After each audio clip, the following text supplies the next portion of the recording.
चलिए, बहुत ज़्यादा खरीदारी अभी इस वक्त मार्केट्स में देखने को मिल रहा है और ये सभी स्टॉक्स हैं जहां पर अच्छे खासा फोकस देखने को मिल रहा है, फ्यूचर शेयर्स में भी। लेकिन अब बात कर लेते हैं कि खरीदारी मार्केट्स में नहीं लेकिन ग्रामीण इलाकों पर भी देखने को मिल रही है। और NSSO के एक सर्वे में पता चला है कि अब रूरल एरियाज़ में जो डिमांड है और जो खर्चे हैं वो अब अर्बन एरियाज़ के मुकाबले ही पहुँचते हुए नजर आ रहे हैं। इस पूरे सर्वे की डिटेल्स लेकर सुमित मेरे साथ मौजूद भी हैं। सुमित, ये बताइए कि जो गाँव में खर्च हैं वो बढ़ते हुए नजर आ रहे हैं, कौन कौन से प्रोडक्ट्स हैं जो गाँव में खर्च बढ़ रहे हैं और इनसे कौन सी कंपनियां हैं जिनको सबसे ज्यादा फायदा हो रहा है? शुक्रिया साक्षी। देखिए, एक NSSO की रिपोर्ट आई है और इस रिपोर्ट को कल उन्होंने जमा किया है। इस रिपोर्ट के आकलन के हिसाब से देखें तो जो रूरल एक्सपेंडिचर है वो भी अब एट पार आ चुका है अर्बन एक्सपेंडिचर के। मोर लेस उनका खर्च भी अब शहर खर्च के मुकाबले ही होता हुआ दिखाई पड़ रहा है। सबसे ज़्यादा खर्च जो हो रहा है वो ऑटो स्पेस के अंदर, यानी ऑटो जो कार्स खरीदने या टू व्हीलर्स खरीदने के ऊपर उनका खर्च सबसे ज़्यादा है। उसके अलावा जो और अहम चीज़ें जहाँ पर उनका ज़्यादा खर्च हो रहा है उसमें खाने पर, बाहर खाने पर, टेलीफोन बिल पर, रिपेयर के ऊपर जो खर्च है वो बढ़ता दिखाई पड़ा। इनफैक्ट रिपेयर एक ऐसी चीज़ इस पे अर्बन को भी उन्होंने बीट कर दिया है।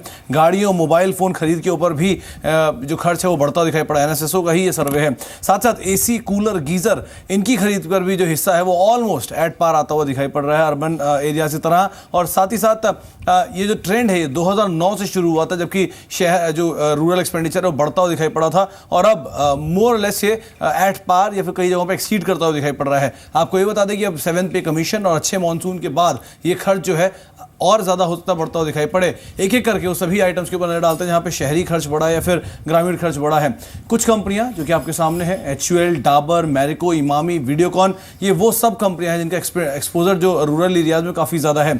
एक एक करके ये खर्च जो ग्रामीण एरिया में है, फूड के ऊपर करीब 21% के आसपास का, ट्रांसपोर्ट करीब 19% के आसपास का खर्च ग्रामीण एरिया में किया गया है। इसके अलावा कुछ और अगर रिपेयर के ऊपर करीब 17%, कम्युनिकेशंस करीब 11% के आसपास का खर्च किया गया है। वहीं अगर अर्बन एरियाज़ की बात करें तो अर्बन एरियाज़ में कंपेरेटिवली जो आंकड़ा है, फूड पे 21%, ट्रांसपोर्ट पे करीब 20% के आसपास का खर्च होता दिखाई पड़ा, यानी कि एट पार खर्च है। रिपेयर पे करीब 11% और कम्युनिकेशन पे 12.5%। रिपेयर पे एक्सीड किया है रूरल एरियाज़ ने। कुछ कंपनी सूची दिखाते हैं, उनके रेवेन्यूज दिखाते हैं रूरल एरिया से। HUL करीब 50% रेवेन्यू ड्राइव करता है रूरल एरिया से। डाबर का भी करीब 45 से 55% रेवेन्यू आता है। मैरिको, इमामी करीब 35 से 60% तक का रेवेन्यू यहां से आता है। इसके अलावा ऑटो स्पेस की हीरो मोटोकॉर्प, एस्कॉर्ट्स, मेजर रेवेन्यूज जो है उनके रूरल एरिया से ड्राइव होते हैं। एब्सोल्युटली, बहुत बहुत शुक्रिया सुमित इस पूरी सर्वे को डिटेल से समझाने के लिए। तो कहीं ना कहीं FMCG ऑटो स्पेस में सबसे ज़्यादा बढ़त इन खर्चों की वजह से देखने को मिल रही है। और जिस तरीके से सुमित ने समझाया अभी कि आगे भी जाते हुए जिस तरीके से 7th पे कमीशन आ रहा है या फिर अच्छे मानसून के संकेत आ रहे हैं, उनसे भी ये खर्च और बढ़ते हुए नजर आ सकते हैं। और जब मानसून की बात कर रहे हैं तो आपको ये भी बता दें कि जून में सामान्य से 11% कम बारिश हुई है, लेकिन जानकारों का ये मानना है कि जुलाई में अब अच्छी बारिश के संकेत मिलते हुए नजर आ रहे हैं। आपको सुनवा देते हैं कि स्काईमेट के GP शर्मा के मुताबिक जुलाई में काफी अच्छी बारिश की उम्मीद है और उन्होंने क्या कहा इस पर वो सुन लेते हैं। जून के महीने में जैसा कि अनुमान था पहले भी कि जून में वर्षा कम ही होगी और उसके हिसाब से 11% वर्षा कम हुई, लेकिन फिर भी देश के लगभग सभी दक्षिणी भागों के सभी सब डिवीजन में नॉर्मल या एक्सेस बारिश हुई। ज्यादातर आंध्र प्रदेश के क्षेत्र जो थे उसमें तो बहुत ही अच्छी वर्षा हुई है। कर्नाटक का ही है, आंध्र प्रदेश का ही है, तमिलनाडु का ही है, उसमें भी। और जिसमें ज्यादा चिंता का विषय था देश के मध्यवर्ती भागों में, जिसमें मराठवाड़ा, विदर्भ आते हैं, मराठवाड़ा में सामान्य से 10% वर्षा अधिक हुई।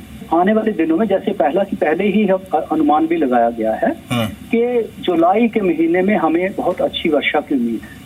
जी, काफ़ी अच्छी वर्षा की उम्मीद है और सबसे ज़्यादा इससे जो फ़ायदा होगा वो होगा FMCG स्पेस को। आपको बता दें कि अच्छे मानसून और साथ ही साथ 7वें वेतन आयोग से FMCG कंपनियों काफ़ी जो उत्साह दिख रहा है इन सभी कंपनियों में। जी बिजनेस से एक्सक्लूसिव बातचीत में डाबर के CFO ललित मलिक ने कहा कि आने वाले दिनों में मांग में बढ़ोतरी दिखने को मिलेगी। देखिए, ये 7th पे कमीशन जो है ये काफ़ी पॉजिटिव रहेगा white good industry, automobile industry और FMCG इंडस्ट्री के लिए, क्योंकि ये डिमांड को बूस्ट करेगा।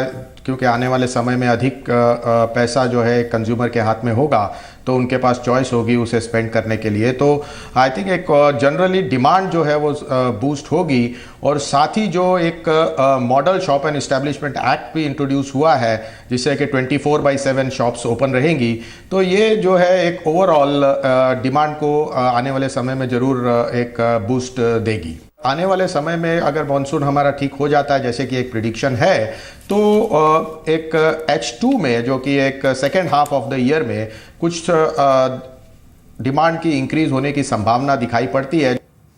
जी बिल्कुल, तो डिमांड में कहीं ना कहीं स्पर्ट की उम्मीद लगाई जा रही है। जिस तरीके से 7th पे कमीशन के रिकमेंडेशंस को मंजूरी मिली है सरकार की, और कहीं ना कहीं लिक्विडिटी इंक्रीज होगी, लोगों के हाथों में एक्स्ट्रा पैसा आएगा, और ऐसे में लोग जाते हैं रियल एस्टेट की तरफ। और ऐसे में शोभा डेवलपर्स के वाइस चेयरमैन और MD GC शर्मा से हमने बातचीत की, और उनका मानना है कि 7th पे कमीशन से लोगों के पास जो पैसा आएगा, और रियल्टी में भी उनको तेजी की उम्मीद है।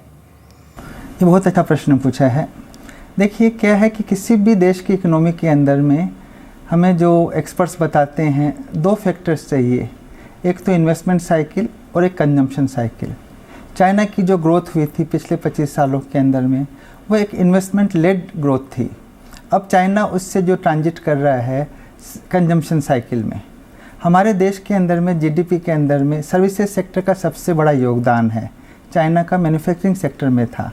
चूँकि सर्विसेज सेक्टर का सबसे अधिक योगदान होता है, उसमें सेंट्रल गवर्नमेंट के अगर एम्प्लॉयज़ को आज आप 23-24% की एक साथ ग्रोथ देते हैं, तो उसका एक कैस्केडिंग इम्पैक्ट आएगा। इस वेज ग्रोथ से जो है लोगों के पास में डिस्पोजेबल इनकम अधिक होएगी, इकोनॉमी को बूस्ट मिलने की पूरी गुंजाइश है, और उससे पास्ट जो ट्रैक रिकॉर्ड देखा गया है, रियल एस्टेट को भी फ़ायदा मिला है। तो ये तो कोइंसिडेंस था कि जो है हमारा प्रोजेक्ट लॉन्च हुआ है, उधर में सेंट्रल गवर्नमेंट ने जो है 7th पे कमीशन की रिकमेंडेशंस को मान ली है, और हमें लगता है इससे NCR में जहाँ पे सबसे अधिक सेंट्रल गवर्नमेंट के एम्प्लॉयज़ हैं, उनको एक मौका मिला है इस प्रोजेक्ट को देखने का और इन्वेस्ट करने का।